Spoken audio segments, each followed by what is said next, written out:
Hello dear students, नमस्कार। Statics के chapter number 1 की एक्सरसाइज नंबर 6 के लिए हम कुछ एग्जाम्पल्स को सोल्व कर रहे थे। पिछले लेक्चर में मैंने कुछ एग्जाम्पल्स से रिलेटेड करवाए थे। आज और मैं एक एग्जाम्पल करवाऊंगा। उसके बाद फिर हम आगे के आर्टिकल पर भी कुछ काम करना चाहते हैं। बच्चों, एग्जाम्पल नंबर 5 में देखिए, two weights P and Q are suspended from a fixed point O by strings OA, OB and are kept apart by a light rod AP. If the strings make angle alpha beta with the rod, show करना चाहते हैं कि vertical के साथ road का जो angle theta है वो इस रिलेशन से निकल जाएगा। फिगर की हेल्प से हम समझने की कोशिश करते हैं।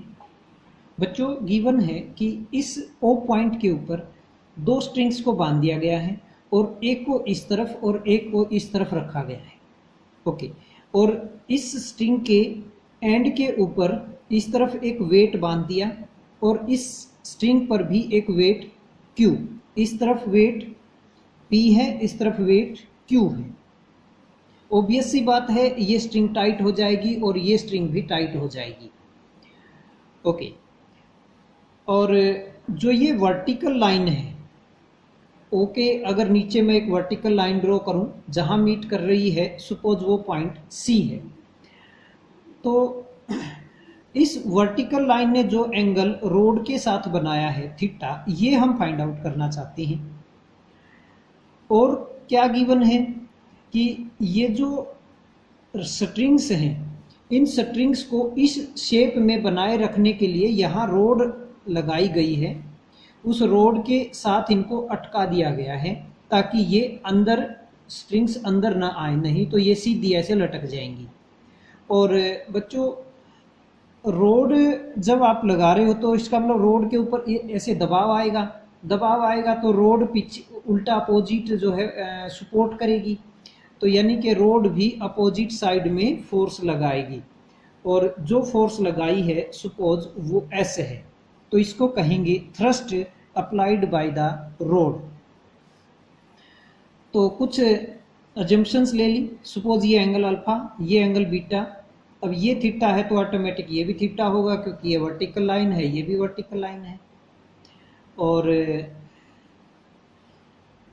ये एंगल कितना होगा आप कैलकुलेट कर सकते हो, क्योंकि ये एंगल 180 माइनस थीटा है तो ये भी कितना होगा 180 माइनस थीटा। ओके, मान लो स्ट्रिंग्स के अंदर इस तरफ टेंशन T1 आया है, ये T2। बच्चों, ये दोनों टेंशन सेम नहीं होंगे क्योंकि ये स्ट्रिंग यहाँ ये अलग से बंधी हुई है, ये अलग से बंधी हुई है। अगर ये दोनों स्ट्रिंग्स एक ही होती और यहाँ फ्री होती, वैसे अगर किसी रिंग के साथ इसको ऐसे बांधा गया होता तो बच्चों फिर ये दोनों टेंशन सेम होते। ओके, हम निकालना चाहते हैं थीटा से रिलेटेड ये रिजल्ट कि tan थीटा इक्वल टू क्या होगा P प्लस Q बटे P cot alpha minus Q cot beta. ये हम बच्चों प्रूव करना चाहते हैं। ओके, नेक्स्ट, ये सिंपली लेमी थ्योरम से हम प्रूव कर सकते हैं। बच्चों, अगर मैं लेमी थ्योरम अप्लाई करूं ए पॉइंट और बी पॉइंट पर एक एक कर, तो बच्चों मान लो मैं ए पॉइंट पर लगाता हूं तो T1 फोर्स बटे, मतलब यहाँ पर कितनी फोर्स है पहले तो वो देखिए, 1 2 और ये 3।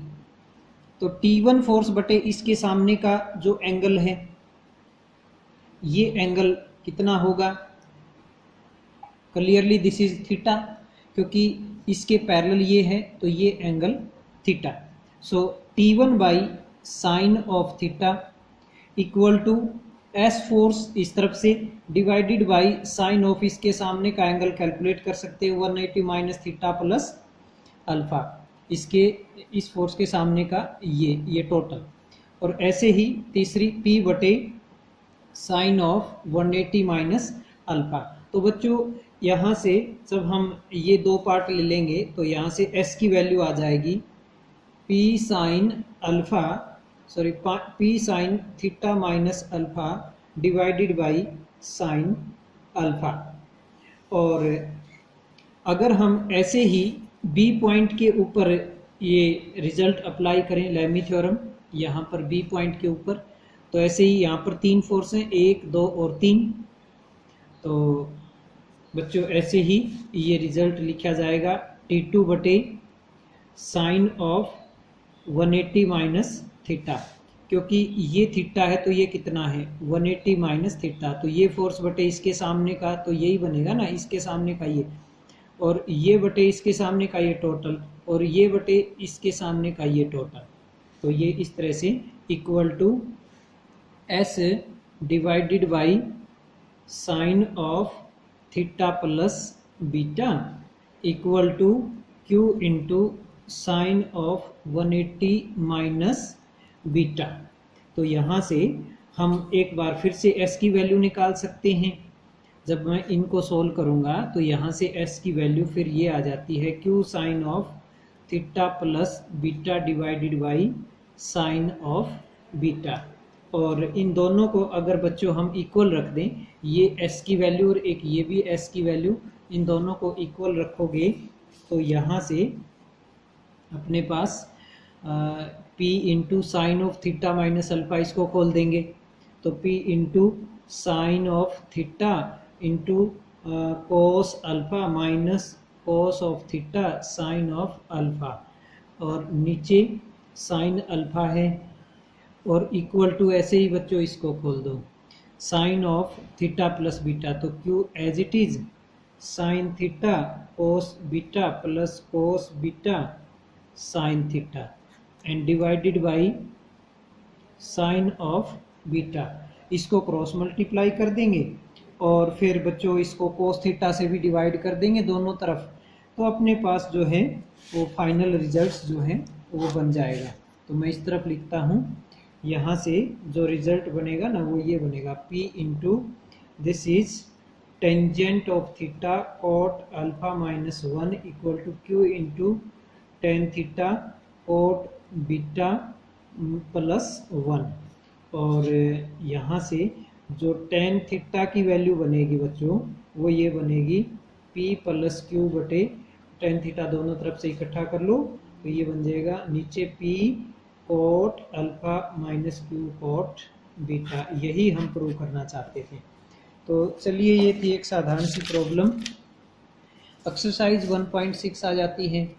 इसमें यहाँ पर कुछ प्रॉब्लम है जो यूनिवर्सिटी में आई हुई है बच्चों। ये जो एग्जाम्पल है, सॉरी क्वेश्चन 1 जो है ये देखिए MDU में आया हुआ है, लेकिन ये जो है ना ये बिल्कुल जो हम पहला एग्जाम्पल करके आए थे उस जैसा ही है, तो सेम स्टेप्स में रहेगा। और फिर उसके बाद हमारे पास क्वेश्चन नंबर 5, ये बच्चों बिल्कुल एग्जाम्पल नंबर 2 की तरह से रहेगा। तो ये आप एक्सरसाइज ट्राई कर सकते हो। उसके बाद आता है equilibrium of bodies placed on smooth inclined plane. बच्चों मान लो आपके पास कोई इंक्लाइंड प्लेन है और उसके ऊपर आपने किसी बॉडी को रख दिया है। इंक्लाइंड का मतलब क्या होता है, टेढ़ा। तो मान लो आपके पास एक टेढ़ा सरफेस है, जैसे ये एक टेढ़ी प्लेन है, यूं ऐसे टेढ़ा, जैसे मैं इस बुक को यूं ऐसे टेढ़ा कर दूं, तो ऐसे टेढ़ा सरफेस है और उसके ऊपर यहाँ पर कोई बॉडी रख दी गई है। तो ये अपने को इक्विलिब्रियम की सिचुएशन दी गई होती है, मतलब बॉडी यहाँ से मूव नहीं कर रही है बट ये इक्विलिब्रियम में यहाँ रुकी हुई है। और बॉडी का वेट जो भी होगा आगे हम प्रॉब्लम्स में देखेंगे, अलग अलग वेट की बॉडीज होंगी, अलग अलग सिचुएशंस होंगी। तो जो हम रिजल्ट पीछे सीख चुके हैं वही रिजल्ट्स हम ऐसी इंक्लाइंड प्लेन के लिए भी अप्लाई करेंगे, जैसे लेमी थ्योरम मेन रूप से हम यूज़ कर रहे हैं पिछली कुछ प्रॉब्लम्स में, या थ्योरम ऑफ रिजोल्व पार्ट्स वो भी हम यूज़ कर रहे हैं, तो इन्हीं का यूज़ करेंगे। चलिए अब इससे रिलेटेड एक प्रॉब्लम देखते हैं। Example number 1, two forces P and Q acting parallel to the length of the base of a smooth inclined plane, would each of them singly support a weight W on the plane? तब आपको prove करना है 1/p² minus 1/q² equal to 1/w²। क्या कहना चाहता है देखते हैं। बच्चों हमारे पास एक इंक्लाइंड प्लेन है, ओके, और यहाँ पर कोई वेट W है, यहाँ पर कोई वेट है कितना W। कहता है अगर हम अकेले P फोर्स को लगाएं इस वेट के ऊपर, किस तरफ, पैरेलल टू द प्लेन, तो ये अकेली जो है इस वेट को सपोर्ट कर लेगी, ये अकेली फोर्स इस वेट को गिरने नहीं देगी, ओके। और दूसरी सिचुएशन क्या है कि अगर हम सेम यही वेट है, सेम यही प्लेन है, उतना ही इंक्लिनेशन है, मान लो ये अल्फा है तो ये भी अल्फा है। ये दूसरी सिचुएशन है यहाँ पर कि अगर हम वेट तो उतना ही है W नीचे, तो अगर हम Q फोर्स इस तरफ लगाएं पैरेलल टू द बेस, तो भी ये अकेली फोर्स इसको सपोर्ट कर लेगी, इसको गिरने नहीं देगी। तो ये दो सिचुएशन है जिनमें वेट को सपोर्ट किया गया है, या तो इस फोर्स के द्वारा या फिर इस फोर्स के द्वारा। तो हमें प्रूव क्या करना है, दिस इज एग्जांपल 1, प्रूव करना है 1/p² minus 1/q² equal to 1/w²। Okay बच्चों, 1 मिनट के लिए मैं यहाँ एक परपेंडिकुलर लाइन ड्रॉ करता हूँ और इसमें भी ये एक परपेंडिकुलर लाइन ऐसे ड्रॉ कर लेता हूँ। तो ये एंगल अल्फा है, तो ये एंगल भी कितना होगा, अल्फा। क्यों? क्योंकि देखिए ये राइट एंगल ट्रायंगल है, ये 90 है, तो ये ऑटोमेटिक कितना 90 माइनस अल्फा है। और जब ये देखिए ये पूरा 90 है और ये 90 माइनस अल्फा है, तो ये कितना होगा, अल्फा होगा, ओके। अब ये भी एंगल 90 है, ध्यान रहे ये भी 90 है और ये इधर भी 90 है, ये अल्फा है, ये 90 माइनस अल्फा है, चारों तरफ के एंगल तुम्हारे पास हैं। अब देखिए जो ये वेट है यहाँ पर इस प्लेन के ऊपर रुका हुआ है, तो बच्चों प्लेन ने इसके ऊपर थ्रस्ट लगाया होगा, यानी कि प्लेन ने इसको सपोर्ट किया हुआ। अगर प्लेन ने सपोर्ट नहीं किया होता तो ये अंदर धंस गया होता इसके, तो इसका मतलब ये प्लेन ने सपोर्ट किया है, सपोज R इसका रिएक्शन है। ऐसे ही इस केस में भी हम मान लेते हैं, मान लो S रिएक्शन है और ये एंगल अल्फा है, तो ये एंगल भी अल्फा होगा। और ये मान लो अपने पास पॉइंट O है और ये पॉइंट O डैश है, ओके। अब हम लेमी थ्योरम अप्लाई करेंगे दोनों केसेस में, यहाँ भी ये 3 फोर्स हैं, यहाँ भी ये 3 फोर्स हैं, तो हम लेमी थ्योरम बड़े आसानी से लगा सकते हैं। इसमें भी आपके पास एंगल देखिए 90, ये भी 90 और ये एंगल 90 माइनस अल्फा, तो ये एंगल अल्फा है, ठीक है। ये एंगल अल्फा है तो ये ऑटोमेटिक 90 माइनस अल्फा है।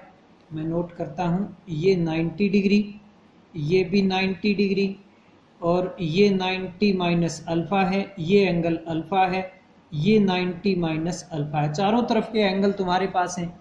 तो अब लेमी थ्योरम दोनों केसेस में अप्लाई करते हैं। पहले हम एट पॉइंट O अप्लाई करते हैं।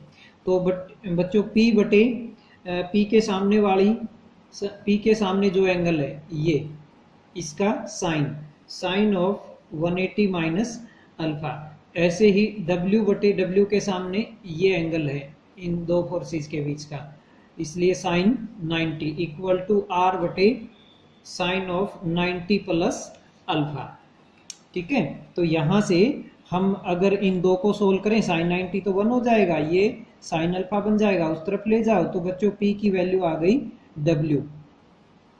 P sine alpha, P sine alpha की वैल्यू W। तो इसका मतलब यहाँ से W/P की वैल्यू तुम निकाल सकते हो, दिस इज कोसिकेंट अल्फा, ये आगे यूज होगी। अगर हम इस पॉइंट के ऊपर अप्लाई करें, मतलब W और P में एक रिजल्ट आ गया है, ऐसे ही फिर हम इस पॉइंट के लिए रिजल्ट तैयार करेंगे। तो देखिए इस पॉइंट पे अप्लाई करो, क्यू फोर्स बटे sine of 180 minus alpha, W बटे sine of 90 plus alpha, S बटे साइन ऑफ 90। ठीक है, तो यहाँ से अपने पास आया क्यू साइन अल्फा डब्ल्यू बटे कोस अल्फा, यानी कि इन दो को लिया तो यहाँ से अपने पास Q इक्वल टू, यानी कि W बटे Q की वैल्यू डायरेक्ट लिख दें। W बटे Q की वैल्यू क्या आएगी, कॉट अल्फा आ जाएगी। ये इक्वेशन 2 मान ली। तो बच्चों कोसिकेंट अल्फा की वैल्यू आ गई, कॉट अल्फा की वैल्यू आ गई। अपने पास एक रिजल्ट होता है cosecant square alpha minus cot square alpha equal to 1 होता है। तो इसमें कोसिकेंट की वैल्यू पुट कर दो, this is W by P, तो यानी कि W स्क्वायर बटे P square minus cot square क्या बन जाएगा, W स्क्वायर बटे क्यू स्क्वायर। ठीक है, और इक्वल टू क्या होगा 1, W स्क्वायर को उस तरफ ले जाओ तो 1 by P square minus 1 by Q square equal to 1 by W square. यही हम प्रूव करना चाहते थे। तो ये थी बड़ी सिंपल सी प्रॉब्लम। बच्चों इसमें नया हम कुछ नहीं सीख रहे हैं, वही पुरानी प्रॉब्लम्स के ऊपर लेमी थ्योरम अप्लाई कर रहे हैं। मैं एक एग्जांपल और डिक्टेट करवाता हूँ, अगला एग्जांपल। इसमें क्या है, दो तरफ इंक्लाइंड प्लेन है, मतलब दो इंक्लाइंड प्लेन को ऐसे टच किया है। Okay, two weights P and Q rest on each of two smooth planes placed back to back of inclination alpha and beta. इसका इंक्लिनेशन अल्फा है, इसका बीटा है हॉरिजॉन्टल के साथ, और being connected by a string which runs horizontally from one to the other, show that P tan alpha equal to Q tan beta. बच्चों पहले इसकी सिचुएशन को हम अच्छे से समझने की कोशिश करेंगे। जैसे मान लो मेरे पास ये दो प्लेन हैं, ये तो बच्चों फिक्स प्लेन है। ओके, ये एंगल अल्फा है, ये एंगल बीटा है, और अगर मैं यहाँ एक वेट रख देता हूँ तो ऑब्वियस सी बात है ये नीचे की तरफ जाएगा, नीचे गिर जाएगा। ओके, अब एक ये वहाँ यहाँ पर मैं ऐसे ही वेट रखूँगा तो ये भी ऐसे तो नीचे गिर जाएगा। ओके, अब इनको नीचे गिरने से बचाने के लिए क्या किया गया, इनको एक रस्सी से बांध दिया गया। ओके, तो बच्चों जब तक रस्सी लूज रहेगी ये नीचे की तरफ आएंगे, लेकिन जब रस्सी टाइट हो जाएगी तो ये वहीं अपनी सिचुएशन में रुक जाएंगे। तो मान लो ये वो सिचुएशन आ गई है जब ये दोनों रुक गए हैं, नीचे की तरफ मूव नहीं कर रहे हैं। सपोज ये ए पॉइंट है, ये मेरे पास बी और ये सी पॉइंट है, ओ और ओ डैश इनको ले लेते हैं। तो यहाँ पर दो वेट हैं, जो ये वेट हैं इनके वेट कितने कितने हैं, ये P है यहाँ पर और यहाँ वाला Q है।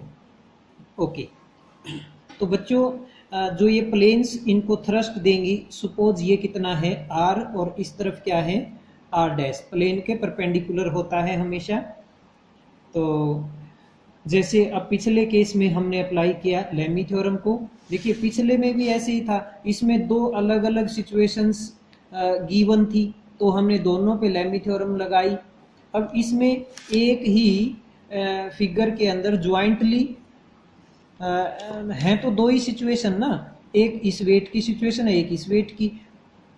तो T सपोज टेंशन है, तो देखो इस पॉइंट पर कितनी फोर्स हो गई, 1 2 3, इस पर भी कितनी 1 2 3। तो बच्चों इस पॉइंट पर भी हम लेमी थ्योरम अप्लाई करेंगे, इस पर भी लेमी थ्योरम अप्लाई करेंगे। ये एंगल अल्फा है तो ऑटोमेटिक ये अल्फा है, ये बीटा है तो ये भी बीटा है। तो जब ये एक एंगल आ गया ना बच्चों, ये सारे एंगल तुम निकाल सकते हो, ऐसे ये सारे निकाल सकते हो।